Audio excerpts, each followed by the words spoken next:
दोस्तों, कॉमेडी की दुनिया में एक अलग ही नाम और मुकाम को हासिल करने वाले राजू श्रीवास्तव इस वक्त बहुत ही गंभीर हालातों से जूझ रहे हैं।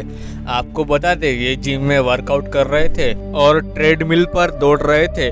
अचानक से ही ये नीचे गिर गए और उसके बाद इन्हें एम्स हॉस्पिटल में एडमिट किया गया और तब से इनकी हालत बहुत ही ज्यादा नाजुक है। लेकिन यहाँ ये सवाल आता है कि कैसे जिम में एक्सरसाइज करते वक्त राजू श्रीवास्तव को हार्ट अटैक आ गया। क्या एक्सरसाइज करने से हार्ट अटैक आता है? ऐसे में एक्सरसाइज को लेकर कई सारे सवाल खड़े होते हैं। सबसे पहला सवाल तो ये आता है कि वर्कआउट करने से क्या हार्ट अटैक आता है? तो दोस्तों, अगर हम वर्कआउट की बात कर रहे हैं तो यहाँ पर जवाब है नहीं, ऐसा कुछ भी नहीं होता। इसके ठीक उलट, अगर आप वर्कआउट नहीं करते तो आपको हार्ट अटैक आने का 50% खतरा रहता है। इसके बारे में डॉक्टर देवी शेट्टी का मानना है कि हम भारतीय लोगों को 40 साल की उम्र के बाद हार्ट अटैक आने का रिस्क वैसे भी बढ़ जाता है। ऐसे में अगर आप वर्कआउट वगैरह करते हैं तो आपको अपने दिल की पूरी जांच करवा लेनी चाहिए, जैसे कि ईसीजी वगैरह, क्योंकि ये जांच बहुत ही ज़्यादा ज़रूरी होती है ताकि आपके दिल की कंडीशन के बारे में पता लगाया जा सके। अब सवाल फिर से वही आकर अटक जाता है कि अगर वर्कआउट करने से हार्ट अटैक का रिस्क नहीं बढ़ता तो फिर ऐसा क्यों देखने को मिलता है कि जो लोग वर्कआउट कर रहे हैं उनमें से कुछ लोगों को हार्ट अटैक जैसी समस्या पाई जाती है। तो दोस्तों, इस बारे में एक रिपोर्ट निकाली गई जिसमें पता चला कि जो हाई इंटेंसिटी वर्कआउट होता है वो प्रॉब्लम में डाल सकता है। अगर देखा जाए तो वर्कआउट करना बहुत ही ज़्यादा ज़रूरी है, क्योंकि वर्कआउट करने से हार्ट अटैक का रिस्क कम हो जाता है और हमारा शरीर स्वस्थ रहता है।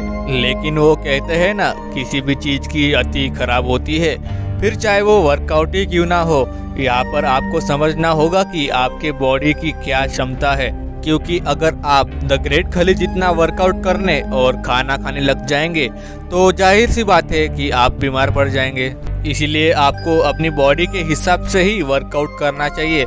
ऐसे में दोस्तों, आपको वर्कआउट तो करना है, लेकिन जो हाई इंटेंसिटी का वर्कआउट होता है उससे आपको बचना है। लेकिन ऐसा भी नहीं है कि हाई इंटेंसिटी वर्कआउट करना गलत है, क्योंकि हाई इंटेंसिटी वर्कआउट के भी अपने अलग फायदे हैं। क्योंकि कई सारे professional athletes high intensity workout भी करते हैं लेकिन उन्हें कुछ भी नहीं होता, क्योंकि उनके बॉडी की क्षमता काफ़ी अच्छी होती है और साथ ही प्रोफेशनल ट्रेनर्स और एक अच्छी डाइट प्लान को भी वो लोग फॉलो करते हैं। लेकिन अगर आप बिना किसी गाइडेंस के उनके जैसा करने लग जाओगे तो आपको प्रॉब्लम हो सकती है। और अगर करते हो तो एक प्रोफेशनल गाइडेंस में करें और पहले अपनी बॉडी की क्षमता को भी जान ले, क्योंकि हर कोई हाई इंटेंसिटी वर्कआउट करने के लिए नहीं बना होता। और अगर राजू श्रीवास्तव की बात करें तो 58 साल की उम्र में हो सकता है उन्हें पहले से ही कोई दिल की बीमारी हो।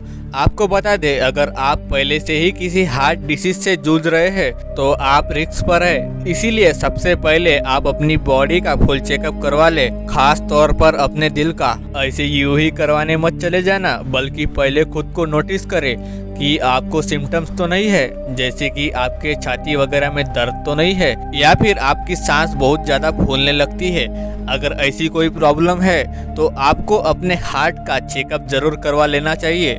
दोस्तों, इसके साथ ही बात करते हैं इंसान की लाइफस्टाइल के बारे में, क्योंकि इंसान की लाइफस्टाइल सबसे ज़्यादा ज़रूरी होती है। इस बात से बिल्कुल भी फर्क नहीं पड़ता कि आप कितने घंटे वर्कआउट करते हैं या फिर आप बाहर से कितने अच्छे दिख रहे हैं, क्योंकि अगर आप सिगरेट पीते हैं या फिर कुछ ज़्यादा ही शराब पीते हैं और जंक फूड ज़्यादा खाते हैं और आपको नींद भी नहीं आती, या फिर आप डिप्रेशन से जूझ रहे हैं, और सबसे बड़ी चीज़, अगर आपकी फैमिली हिस्ट्री है, यानी कि आपके परिवार में किसी को डायबिटीज़ है या फिर किसी को दिल से जुड़ी बीमारी है, तो यहाँ पर आप रिस्क पर है, जिससे बचने के लिए आपको अपनी लाइफस्टाइल चेंज करनी पड़ेगी। क्योंकि अगर आपने अपनी लाइफस्टाइल चेंज नहीं की तो आप रिस्क पर हो। इसीलिए हार्ट अटैक की मेन वजह वर्कआउट नहीं है। आपको तो वर्कआउट करना ही चाहिए, लेकिन इसके दौरान कुछ खास बातों का ध्यान रखना जरूरी है, क्योंकि दोस्तों पूरा इल्जाम तो वर्कआउट पर डालना सही नहीं है। अगर आप बहुत ही ज़्यादा हाई इंटेंसिटी का वर्कआउट कर रहे हो जिसमें आप पानी नहीं पी रहे हो, डाइट नहीं ले रहे हो, तो जाहिर सी बात है आपको दिक्कत होगी। लेकिन अगर आपको बस सिंपल फिट रहना है तो आपको अपने वर्कआउट की इंटेंसिटी हाई करने की ज़रूरत नहीं है। आप नॉर्मल वर्कआउट भी कर सकते हो। वर्कआउट डेंजरस नहीं है, ये तो आप समझ गए।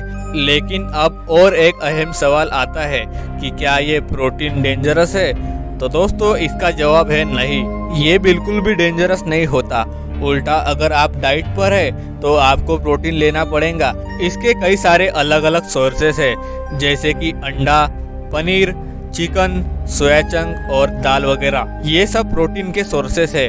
ऐसे में आप प्रोटीन के लिए ये सब ले सकते हो, क्योंकि बिना प्रोटीन के बॉडी रिकवर नहीं कर पाएंगी। जब आप वर्कआउट करते हो तो मसल टूटती है और मसल में माइक्रो टीयर्स आते हैं, जिसे रिकवर करने में प्रोटीन का बहुत बड़ा हाथ होता है। हालांकि प्रोटीन हमारे बॉडी में डाइजेस्ट होने में थोड़ा टाइम लेता है और उसी टाइम को काटने के लिए लोग वे प्रोटीन का इस्तेमाल करते हैं, क्योंकि वे प्रोटीन काफ़ी जल्दी डाइजेस्ट हो जाता है, जो कि बहुत ज़्यादा महंगा भी मिलता है। पर इसके फायदे भी बहुत ज़्यादा है। लेकिन बात फिर से वही आ जाती है कि अति किसी भी चीज़ की अच्छी नहीं होती, और इसीलिए अगर कोई ज़्यादा मात्रा में वे प्रोटीन का इस्तेमाल करता है तो इससे भी रिस्क बढ़ जाता है। ऐसे में ये बात साफ होती है कि ना ही वर्कआउट से ना ही प्रोटीन खाने से हार्ट अटैक का रिस्क बढ़ता है। लेकिन हाँ, अगर आप इन चीज़ों का ज़रूरत से ज़्यादा इस्तेमाल करेंगे तो आपके लिए खतरनाक तो होगा ही, जिसके उदाहरण आप देख चुके हो। बाकी दोस्तों, अगर आपको अभी भी कोई डाउट है तो कमेंट्स में पूछना बिल्कुल ना भूलें, और इसी तरह की वीडियोस को देखने के लिए हमारे चैनल फैक्ट ट्यूब यूनिवर्स को सब्सक्राइब भी कर देना। हम फिर मिलेंगे नए वीडियो में।